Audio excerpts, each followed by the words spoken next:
among the things that Twitter blocked the discussion of was Hunter Biden's implication that his father's influence was for sale, right? Specifically with reference to Ukraine. Our ability to talk about the decrepitude of Joe Biden was also not permitted on Twitter. And so the point is, well, you can say, you know, it was an election, there was chaos, but the point is these things are central to the issues of our current moment, right? We had a right to discuss it then because we are now suffering the consequences of not having discussed it. Right, but don't you think it's good for democracy that we aren't allowed to critique our dear leader? Well, I mean, I can't believe that we are placed in the position that we are in. And actually, hold on. Yeah. Obviously, that was sarcasm. Yep. But the flip argument is also made. Back when Trump was president, it seemed to be the case that many people thought it was bad for democracy if you didn't critique the then person in the executive branch, which no one was imagining. Well, you know, some people on the right maybe imagined Trump in the same sort of, you know, dear leader role, but the dear leader reference there with regard to Biden is, you know, this is not what democracies do. You know, we have the leaders that you cannot criticize when they make errors or when they appear to not be up to the job is indeed, and this harkens back to what we've been talking about in the last couple of weeks, that's what happens under totalitarianism, not under democracy. Exactly. Now, I want to go back to an error that I made during the election, which I have already acknowledged and pointed out, but I'm reminded of it this week.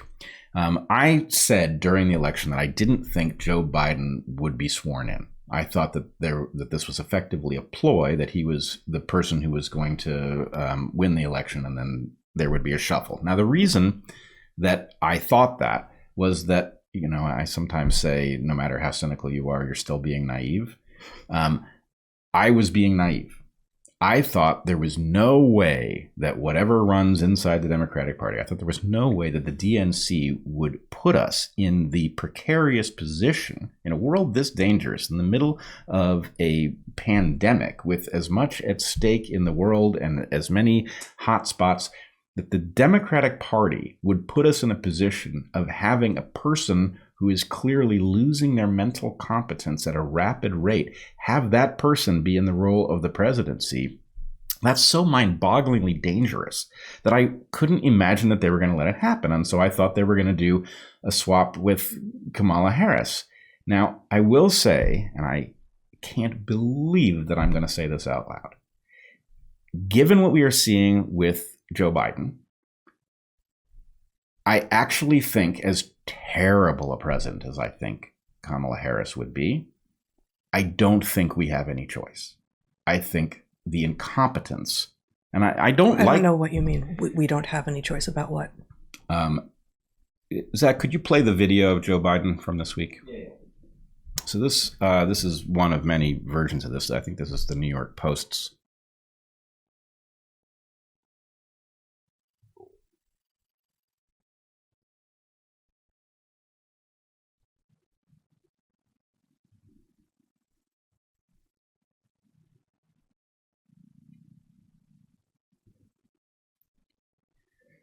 All right. Now, that was an obviously confused old man. I take, as I keep saying, I take no pleasure. I think he's a corrupt politician. So some people couldn't see that. You want to describe what? He is a confused man at the end of a speech who turns around and has apparently forgotten what he's supposed to do, reaches out his hand to shake the hand of someone who isn't there. So he shakes the hand with the air, and then he kind of stumbles around and finally exits the stage incoherently. And, you know, if this happened once, that'd be one thing. But we have so many instances of this sort of thing, and it was so evident during the election. Right. It's sad and it's dangerous. It couldn't be more dangerous. It couldn't be more dangerous as. So what do you mean by we don't have a choice? I don't know what choice you're talking about. An incompetent president has to be replaced, and the chain of succession goes through Kamala Harris. Okay. And I don't want Kamala Harris as president. I think it's a terrifying prospect. And were she to become president, I think the other branches need to check her. She effectively needs to be kept from exercising power.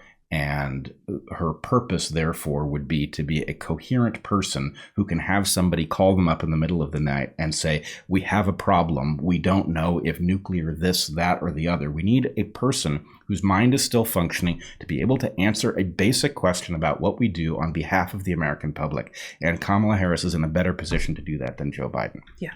If she's kept from acting as an ideologue. Right. And, that's not unprecedented that you would have somebody step into the role and that they basically would be there as a caretaker rather than as somebody put in place to enact imaginative policies or whatever.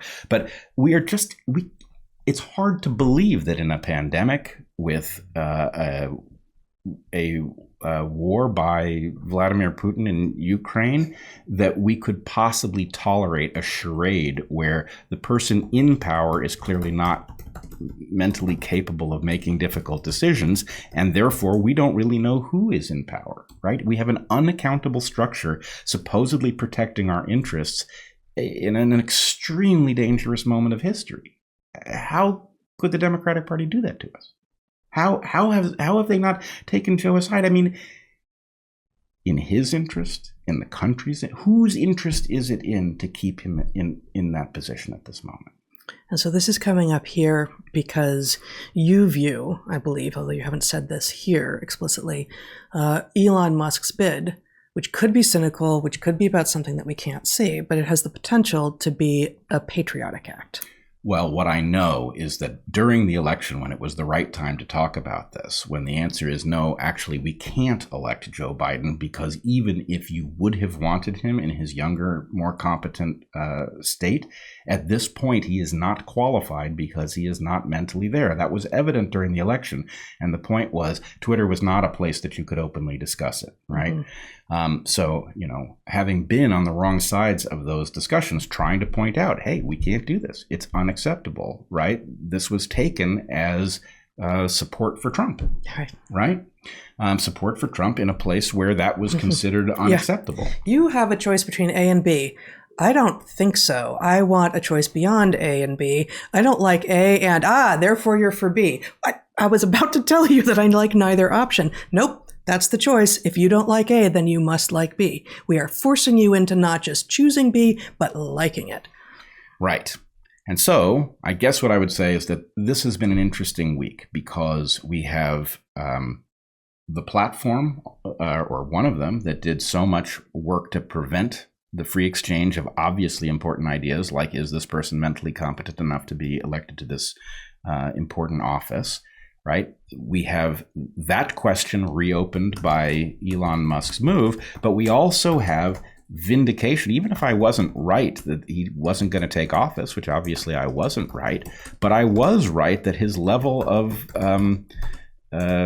enfeeblement was significant enough that was an obvious question, right? It has now become all the more obvious. And so we have to be able to discuss the obvious in everything that is like the public square.